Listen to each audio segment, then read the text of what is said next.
vous me l'avez présenté comme un journal qui représente un peu l'équivalent du Monde ici. Donc une sorte de, on va dire, de journal des élites, on va dire, de ceux qui décident de ce qui est bien, de ce qui est drôle, de ce qui ne l'est pas. Je ne suis pas certain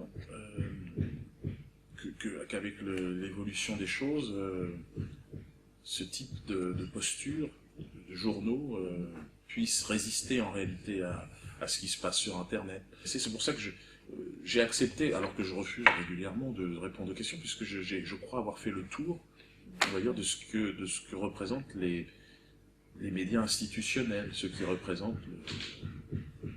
mais je pense que lorsque l'on travaille, mais vous allez peut-être me démentir, lorsque l'on travaille pour le New York Times, les questions sont déjà empreintes d'un état d'esprit.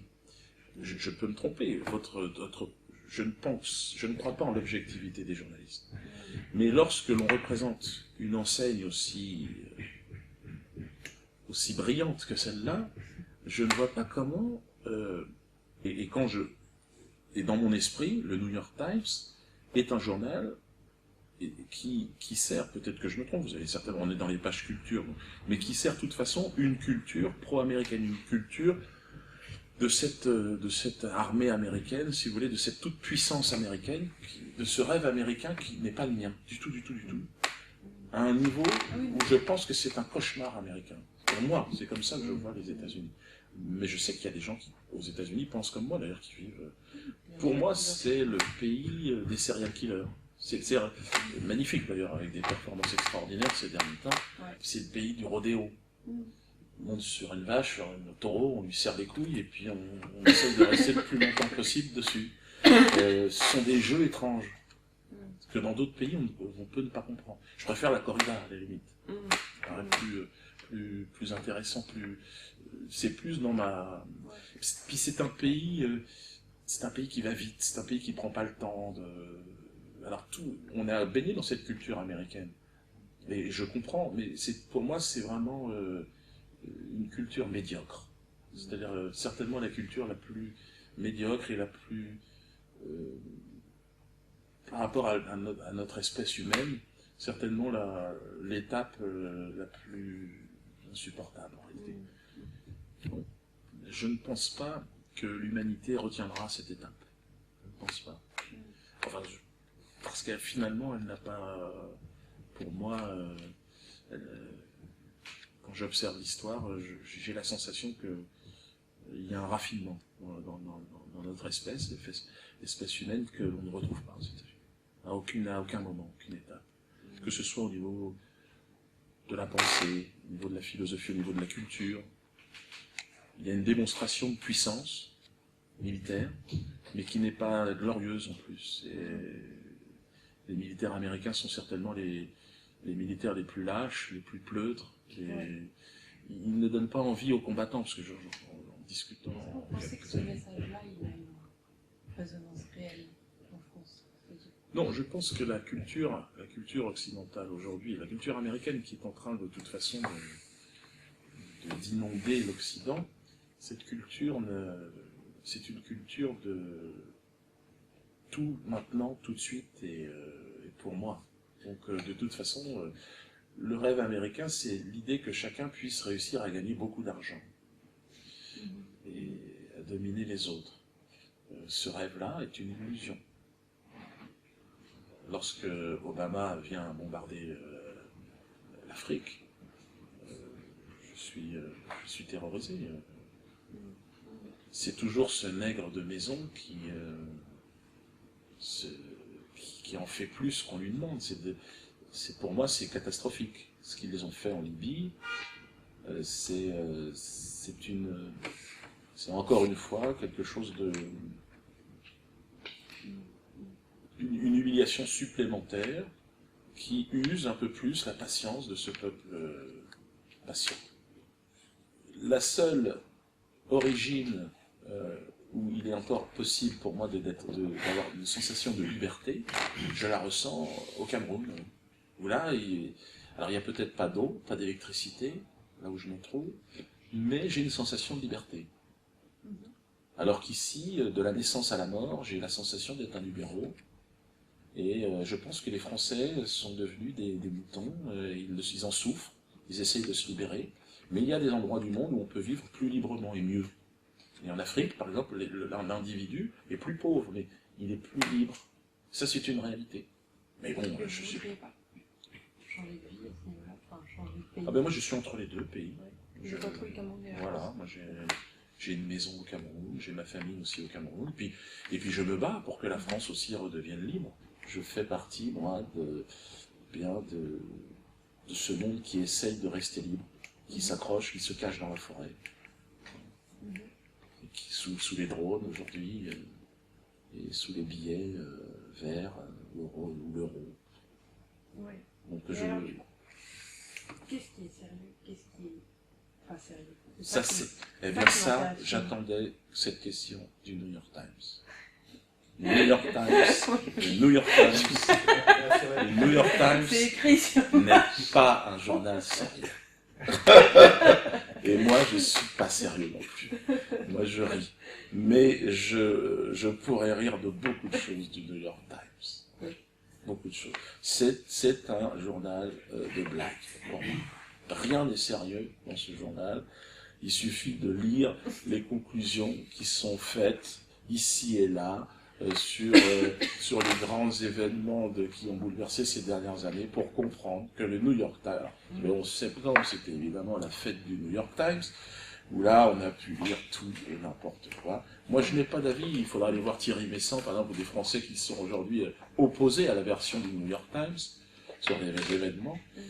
Mais en tout cas, moi qui suis un saltimbanque, un baltringue, si vous voulez, quelqu'un qui fait des blagues. Je ne me prends pas au sérieux. Mais je ne vous prends pas au sérieux du tout. Et je prends personne au sérieux. La seule chose sérieuse que j'ai pu voir, c'est d'avoir été touché par les injustices que j'ai pu constater avec mes propres yeux. Ça a touché le fond de ce que je suis. Mais ma mission ici-bas, ça n'est pas d'être sérieux. Je n'ai pas à être sérieux et je ne sais pas si ça existe, à part des gens qui sont envoyés d'un autre univers ou je ne crois pas ou alors si on est croyant, peut-être des prophètes, ou des gens qui peuvent amener la lumière, mais nous sommes dans un monde d'obscurité pour moi, et donc l'humoriste, c'est simplement celui qui s'amuse avec cette obscurité. Moi, on me reproche ça dans les colonnes du Monde, et machin, et puis là, ils disent l'inverse. Alors, où je suis exactement? Qui a raison? Où sera-ce? Qui dit la vérité? Est-ce que la vérité existe? Ce sont des questions, des sujets de bac, de philo. Moi, je ne suis pas là pour y répondre, je suis là pour rigoler. En tout cas, la vérité est un sujet de rigolade. Je suis la de la philo. Mais quand vous allez en Libye, c'est pas tellement une rigolade, c'est plutôt un constat amer qu'en fait, que vous avez fait, je sais pas. Là, d'un coup, j'essaye de voir cette limite qui est toujours un peu vague entre... Non, c'est pas. Ce qui est vague, évidemment, c'est qu'il faut, si vous avez besoin d'une frontière, le bien, le mal, non, c'est pas à moi de le fixer. Je suis dans le vague parce que je sais pas dire l'un ni l'autre. J'essaye du mieux que je peux, parce que j'ai quand même des enfants, de leur dire, voilà, ne fais pas ça, parce que je sais pas exactement, je leur donne ce que je ressens. Il me semble quand même qu'il existe une lumière. Cette lumière, c'est la vérité. C'est de se rapprocher de la vérité. Et en tout cas, lorsqu'on est humoriste et qu'on dit la vérité, parfois les gens rigolent. Parce que c'est tellement énorme, et qu'on est dans un monde de mensonges, mais bon, je ne suis pas détenteur de cette vérité. Je ne suis pas la lumière, moi, je ne suis pas cela. Mais être décoré par ce système de mensonges, ça n'aurait pas de sens. Non, maintenant, le fait de le dire, ça se trouve, ils vont me décorer. Je n'irai pas chercher le prix, sachez-le. Si je suis nommé à Hollywood, je n'irai pas chercher votre prix. Je ne fais pas de reconnaissance. Ne lui donnez pas un Oscar. Non, de toute façon, je le jetterai à la poubelle. Je le jetterai à la poubelle. J'irai même pas le chercher. J'enverrai un animal. Mais ce film, c'est quoi la vocation de ce film? C'est un pied de nez? C'est un film humoristique. La même année, on a sorti un film en France, c'était rue Casse Départ, c'était ça, Casse Départ. C'était un film, une comédie sur la traite négrière. que j'ai pas vu en réalité, enfin j'ai vu des extraits. Mhm. Et donc c'était l'année des comédies sur les grands crimes contre l'humanité. J'ai trouvé que c'était bien, cette année-là aussi. Alors j'aurais pu faire soirée Zouk à Treblinka ou à Buchenwald, mais je me suis dit, bon je vais faire l'antisémite. En plus c'est un sujet qui m'intéressait, c'était le face-à-face entre une personne antisémite et un psy juif. Voilà un peu le postulat de... Voilà, c'est cette rencontre-là. C'est un film pour rire, on rigole beaucoup, et tant mieux. Certains ne rigolent pas du tout, ils voudraient faire interdire ce film. Mais ça m'est égal, puisque ces gens-là, pour moi, ils se sont adressés à la justice de nos pays, et la justice leur a dit rentrez chez vous, laissez-le faire, laissez-le travailler, il a le droit aussi d'exister. Donc vous ne comprenez pas tellement que ça choque que ça... Ben, en tout cas, ça n'a pas choqué le juge.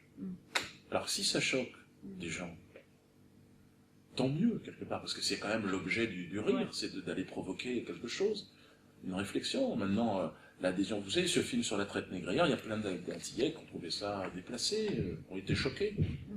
Et ça n'a pas empêché. Eux n'ont pas eu à répondre à la question, et si ça choque? Bon, c'est très drôle, c'est très bien. Continuez. Et je n'ai pas à juger, moi, en tant qu'artiste, en tant qu'humoriste, je pousse simplement les incohérences et les deux poids, deux mesures. Je dis, mais comment ça se fait que là, par exemple, ils peuvent être diffusés à Cannes et pas moi? Pourquoi? Parce que Cannes, c'est ni plus ni moins qu'un département culturel de l'État israélien, tout comme Hollywood. C'est pas moi qui le dis, c'est Woody Allen. Il dit c'est la plus grande fête juive des États-Unis. C'est vrai, il a raison. Ouais. Du coup, quand on vous taxe d'antisémitisme, vous rigolez? On se traite d'antisémite pour rigoler avec les enfants. Donc c'est devenu même un peu l'idée de son temps. Ouais. Dès que le chien fait une connerie, on dit antisémite. Finalement, il n'y a rien de religieux, il n'y a pas de... Non, c'est une escroquerie, c'est n'importe quoi. C'est... vous savez, il y a toujours des problèmes dans les tribus, dans les clans, les gens se battent, bon voilà, après, là, on nous a inventé quelque chose, on nous a créé quelque chose d'unique, qui serait voilà, un peuple martyr, qui porterait la souffrance de l'univers, que dis-je, les 3 galaxies tout autour, sur ses épaules. Ce peuple, ce serait le peuple juif, ce qui n'a absolument aucun sens. Bien sûr, il y a... Le peuple juif faisant partie de l'humanité et souffre parfois comme tous les autres, quoi. Mais pas plus, jamais plus. Jamais, parce que là, ça veut dire compétition victimaire, ça veut dire commencer à négocier, à marchander ses morts, à dire j'ai 4 morts, je vais avoir un billet. Là, ça devient obscène. Ce qui s'est passé d'ailleurs lors de la Dernière Guerre mondiale, avec le comportement d'Israël, le comportement obscène, inimaginable, c'est-à-dire d'aller négocier ses morts, et de faire payer encore l'Allemagne, par exemple, sur des crimes que évidemment les jeunes générations n'ont pas commis. Mais aujourd'hui, vous vous sentez comme mis au banc ou pas? Est-ce que vous sentez un peu qu'il y a... Non, c'est-à-dire que c'est un échange, je pense que c'est à la fois je ne corresponds pas, et c'est vrai, je ne corresponds pas. Je me sens pas du tout... je pense qu'il y a une autre façon de faire ce métier, et je fais cette façon-là, façon libre, indépendante, avoir une salle de spectacle. J'ai joué dans un car, j'ai joué dans des champs. Aujourd'hui, je refais des grandes salles, tant mieux. Et puis, mais j'assume. Je suis très bien comme ça. Vous assumez que certains maires de ville disent non, on ne veut pas le produire, enfin, on veut pas le... Oui, mais je leur ai fait des procès, ils ont perdu. Puis là, je vais les faire payer, maintenant. On a attaqué les mairies, 190 000 €, on leur a demandé. Moi, j'aimerais bien qu'ils soient condamnés, évidemment. Outre le fait de toucher cette somme, qui peut me permettre, évidemment, de faire des films, de faire des projets. Mais j'en ai pas besoin non plus. Mais c'est vrai qu'ils m'ont porté atteinte, il y a un préjudice évident.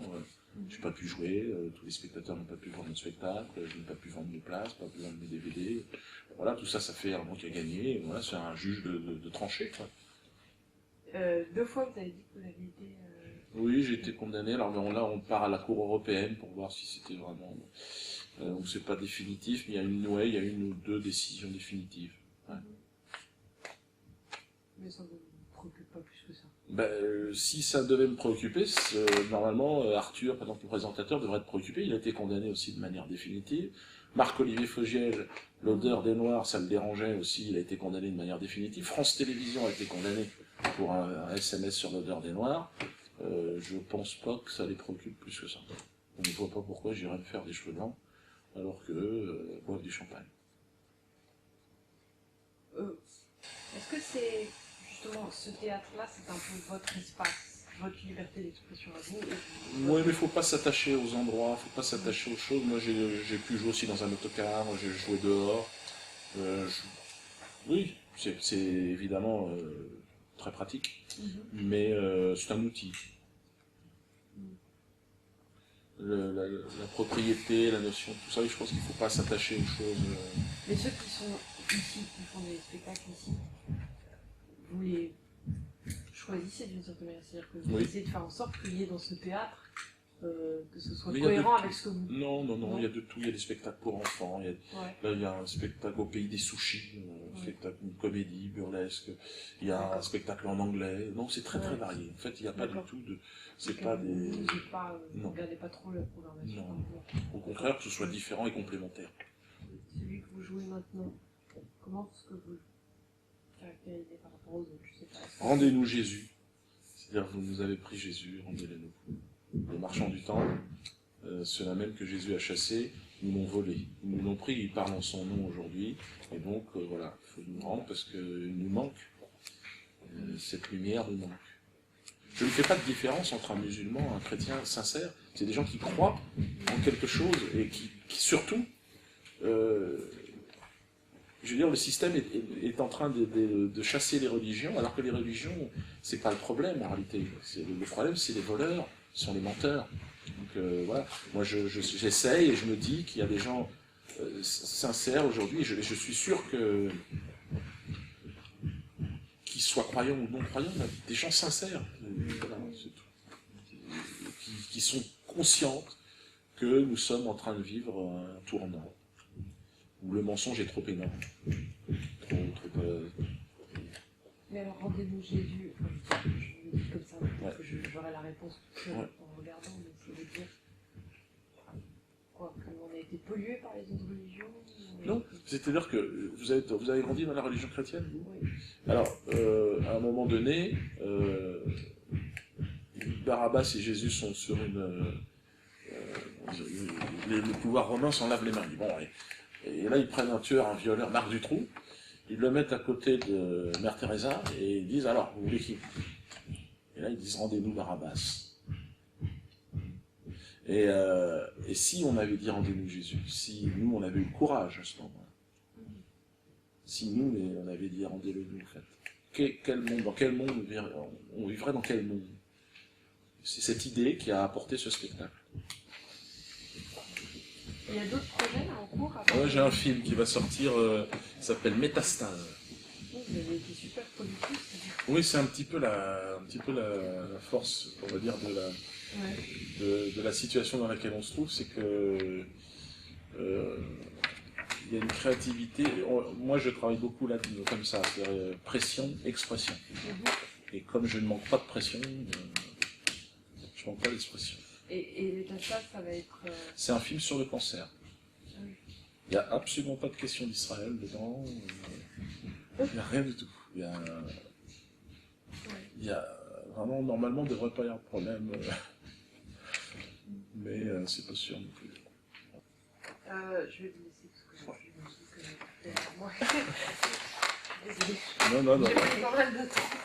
Non, mais c'est. Merci en tout cas. Ben, merci. Maya. Vous voulez que je barre? Non, c'est bien. Je vais la garder.